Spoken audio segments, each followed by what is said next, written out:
Hello po mga kababayan, si Dante Maravillas. This time, inabot na kami ng almost 2 o'clock dito sa Cagsawa Ruins.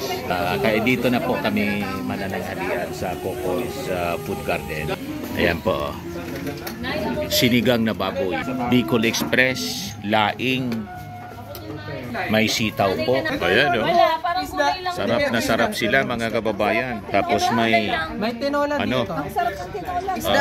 Ito ginataang isda to. Ito yung talagang pagkain niya Bicolano. Di ba? Sarap na sarap sila. Mga kababayan, Si Stephen Lee, si Jason. Yan. Tapos siyempre si Mrs. Yan. May tinola po. Native. Di ba? Bicol Express. Tapos ang aming drinks po yung cucumber ang aming drinks. Kasi kami, mga kababayan na mga Bicolano, mahilig kami sa may gata. At siyempre yung mahilig din kami sa may sabaw. So dito po sa lugar na to ng Cagsawa Ruins, napakasarap dito mamasyal at kumain, bumili ng mga pasalubong, mag-sightseeing, mag-picture-picture.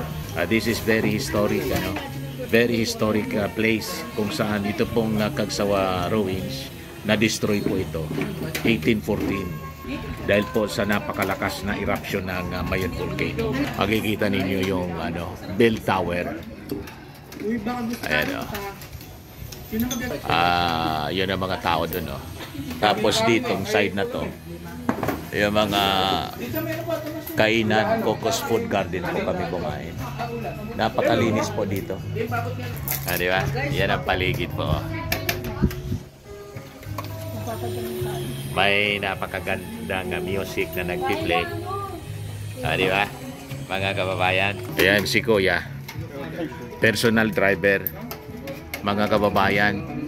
Ito ang aming mga kaibigang vlogger.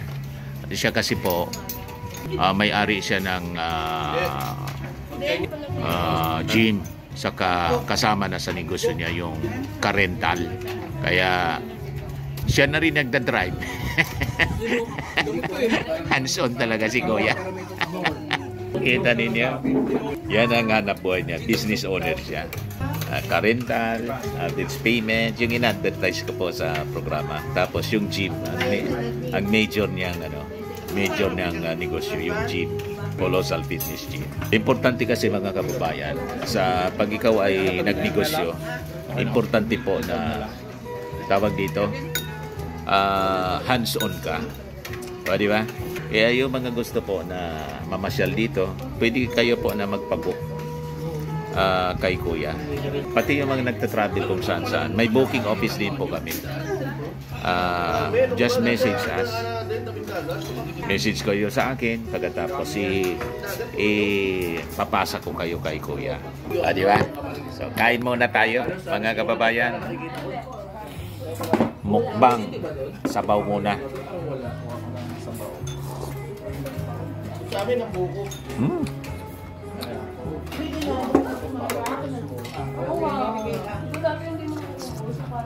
Yung tawag niya kangkong,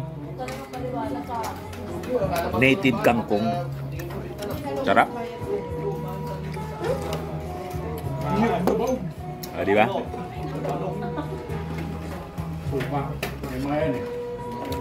Tapos kanina, tuwang-tuwa mga kababayan yung tuwang-tuwa yung binilan ko dito. Binilan namin. Lagi kong dito dinadala yung mga bisita doon sa tindahan na yon. Kaya tuwang-tuwa, nirigaluan kami. Pamasko daw nila. Mga pili sweets.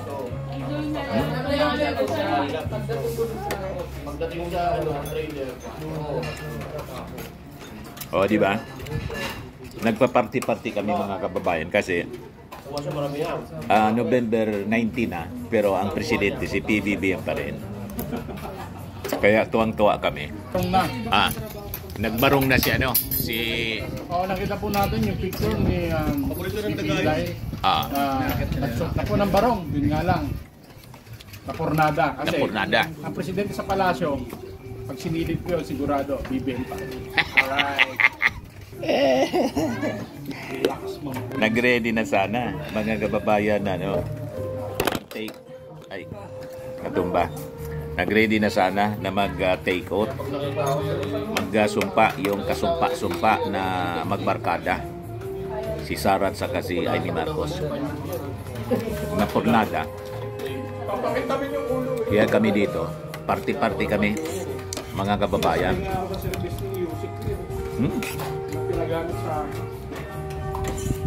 May sili po siya.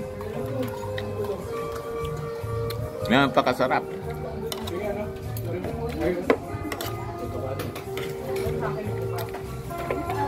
Mukbang muna tayo.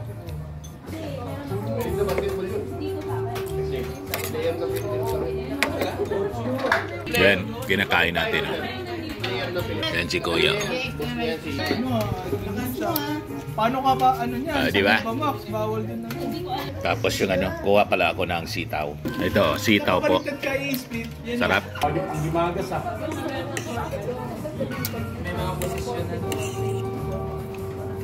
Sarap po. Mga kababayan. Bicol Express.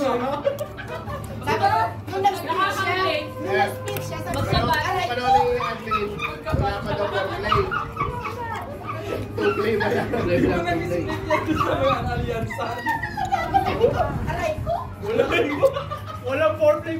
Ano ka, nagsusuot ka ng nagsusuot ka ng pusa-pusa. Itong Bicol Express, mga kababayan, Panis, sige. ang sangkap nito po, pork, tapos, ano, yung tawag dito sa amin, yung urabang balaw, pero sa Tagalog yung, ano nga yung urabang Tagalog? Ano nga yung urabang sa Tagalog? Hipon, yung ano, yung maliliit na hipon. Alamang. Gata ng nyog. Tapos, ayun, pinapakuluan siya. Tapos, dapat may ano, ang Bicol Express talaga, may ang tawag dito, may sangkap na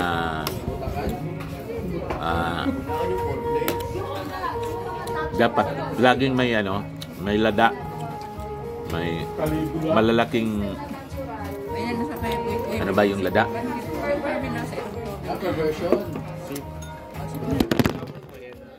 Dapat may sili siya na hiniwa. Ayun. Tapos hanggang niluluto siya hanggang lana-lana, maging oily siya. Ako din, delikado. Sibuyas, bawang, tapos paminta. Ganun lang, kasimple. Bicol Express.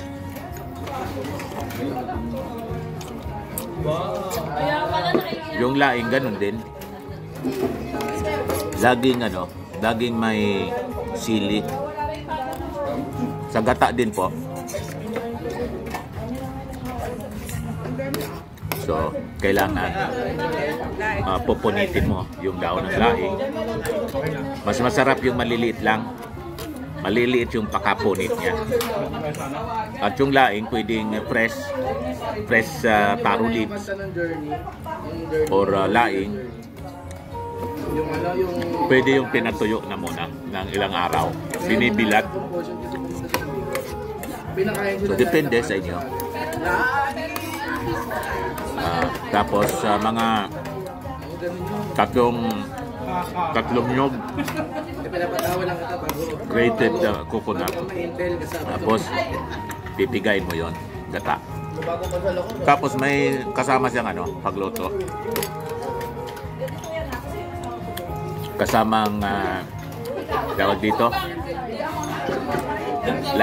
luya na dinikdik po or diniris sa amin, hiniwa.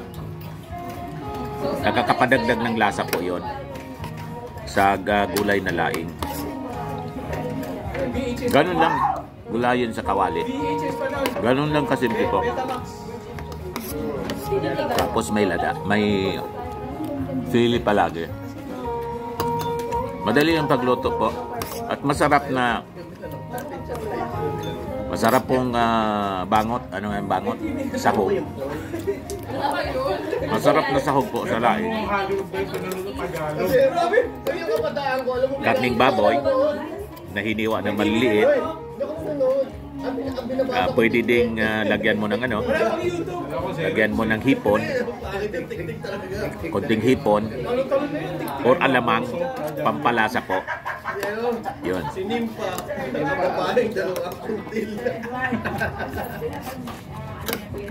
O, diba?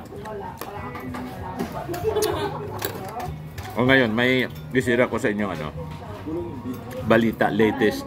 Nag-deny po si A.S. Lucas Bersamin. Resigned A.S. Bersamin na nag-resign siya. Hindi daw siya nag-resign. Kung di siya nag-resign, pinalitan, di sinibak. Yun ang ibig sabihin nun, mga kababayan. Pakita ko sa inyo balita. Ayan po yung balita. 54 minutes ago lang. Sabi dyan, former Executive Secretary Lucas Bersamin claims he did not resign from his post, contrary to the palace announcement that he resigned out of delicadeza. He only signed a letter Tuesday afternoon saying, "I bow to the prerogative of the President." Sabi po niya, ni Bersamin. So kung hindi siya nag-resign, di sinibak kasi ang bagong Little President ngayon, Executive Secretary, si dating Finance Secretary Ralph Recto.